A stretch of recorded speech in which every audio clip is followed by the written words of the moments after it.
Welcome to കലവറ. ഇന്ന് ചെയ്യാൻ പോകുന്നത് ആന്ധ്ര ചിക്കൻ ഫ്രൈ. അതിനുവേണ്ടി ഇവിടെ എടുത്തിരിക്കുന്നത് 1/2 കിലോ ബോണോടുകൂടിയ ചിക്കൻ, 2 വലിയ സവാള അരിഞ്ഞത്, 3 ടേബിൾ സ്പൂൺ ഇഞ്ചി വെളുത്തുള്ളി അരച്ചത്, 4 പച്ചമുളക് കീറിയത്. ഞാൻ അധികം എരിവില്ലാത്ത മുളകാണ് എടുത്തിരിക്കുന്നത്, അതുകൊണ്ടാണ് 4 ആക്കിയത്. നല്ല എരിവുള്ള മുളകാണെങ്കിൽ 3 മതി. അണ്ടിപ്പരിപ്പ്, ചുവപ്പ് മുളക്, കറിവേപ്പില, മല്ലിയില, ബാക്കി പൊടികളൊക്കെ അത് ചേർക്കുമ്പോൾ ഞാൻ പറയാം. ആദ്യം ഈ ചിക്കൻ ഒന്ന് മാരിനേറ്റ് ചെയ്ത് 10 മിനിറ്റ് വയ്ക്കാം.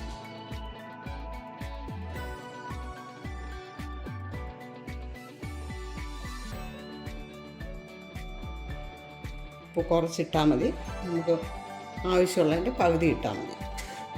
മഞ്ഞൾപ്പൊടി 1/4 ടീസ്പൂൺ, വിനാഗിരി 2 ടീസ്പൂൺ.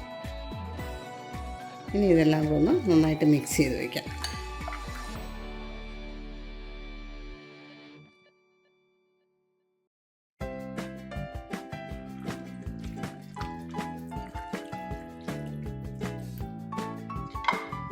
ഇനി ഇത് അടച്ച് മാറ്റി വയ്ക്കാം. 10 മിനിറ്റ് വരെ അതങ്ങനെ ഇരിക്കട്ടെ.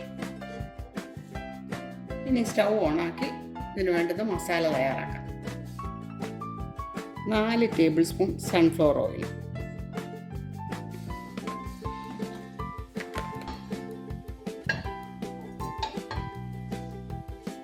എണ്ണ ചൂടാക്കി അതിലേക്ക് ഇഞ്ചി വെളുത്തുള്ളി അരച്ചത്,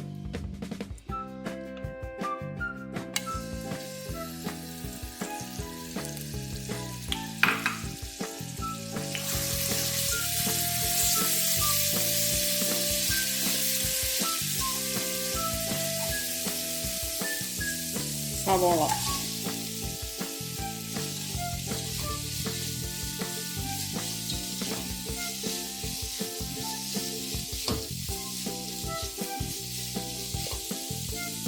നേരത്തെ ചിക്കനിൽ കുറച്ച് ഉപ്പ് ചേർത്തിട്ടുണ്ടായിരുന്നു.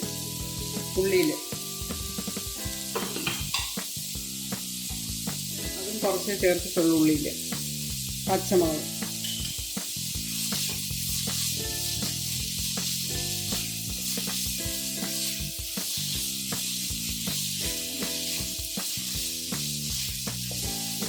കറിവേപ്പില,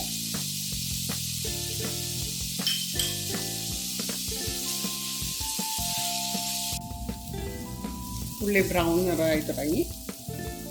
ഇതിലേക്ക് 1/4 ടീസ്പൂൺ മഞ്ഞൾപ്പൊടി. ചിക്കൻ നമ്മൾ മാരിനേറ്റ് ചെയ്ത് വെച്ചിരുന്ന ചിക്കനാണ്. ഇത് അതിൻ്റെ ഓരോ പീസസ് ഓക്കെ, ഒത്തിരി വലുതല്ല.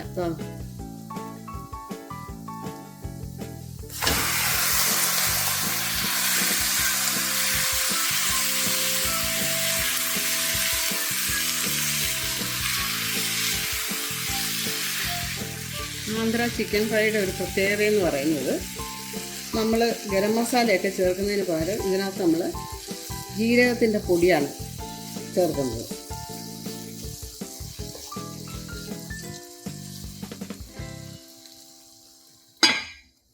ഇനി ചെറിയ തീയിലിട്ട് ഒരു 10 മിനിറ്റ്, ഇതിൽ നിന്ന് തന്നെ വെള്ളം ഇറങ്ങും. അങ്ങനെ ഒരു 10 മിനിറ്റ് ഇത് വേവിക്കുക. ഏറ്റവും ചെറിയ തീയിലിടണേ.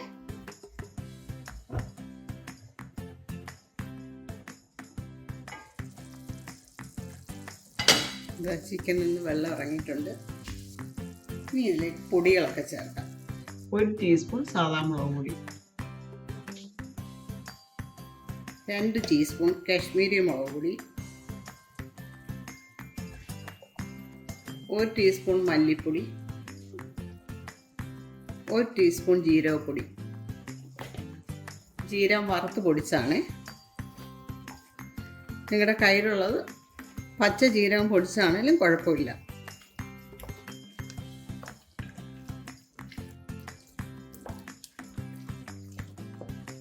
ഇനി ഇതിലേക്ക് 3 ചുവപ്പ് മുളക്,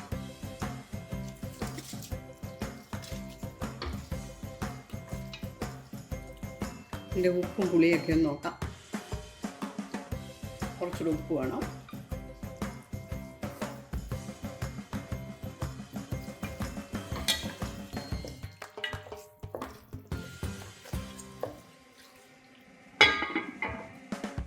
ഇനി ഒരു 5 മിനിറ്റ് ഇരുന്ന് വേകട്ടെ.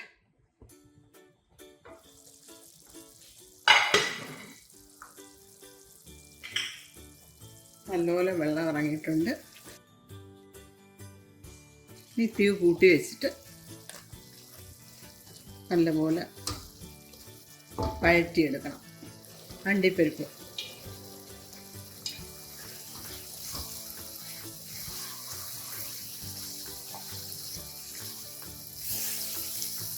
ഇളക്കി ഫ്രൈ ചെയ്തെടുക്കണം.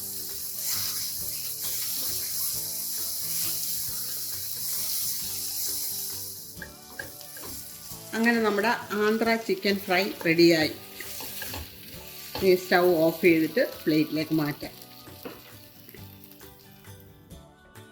ഇതിൻ്റെ മുകളിൽ ഞാൻ മല്ലിയില ഇട്ട് ഡെക്കറേറ്റ് ചെയ്തിട്ടുണ്ട്. ഈ റെസിപ്പി നിങ്ങൾ ട്രൈ ചെയ്ത് നോക്കണം. എന്നിട്ട് ഫീഡ്ബാക്ക് അറിയിക്കാൻ മറക്കരുത്. അതുപോലെ സബ്സ്ക്രൈബ് ചെയ്യണം. എൻ്റെ പഴയ വീഡിയോസ് കാണാൻ മറക്കരുത്. Please like, share and subscribe. Thank you.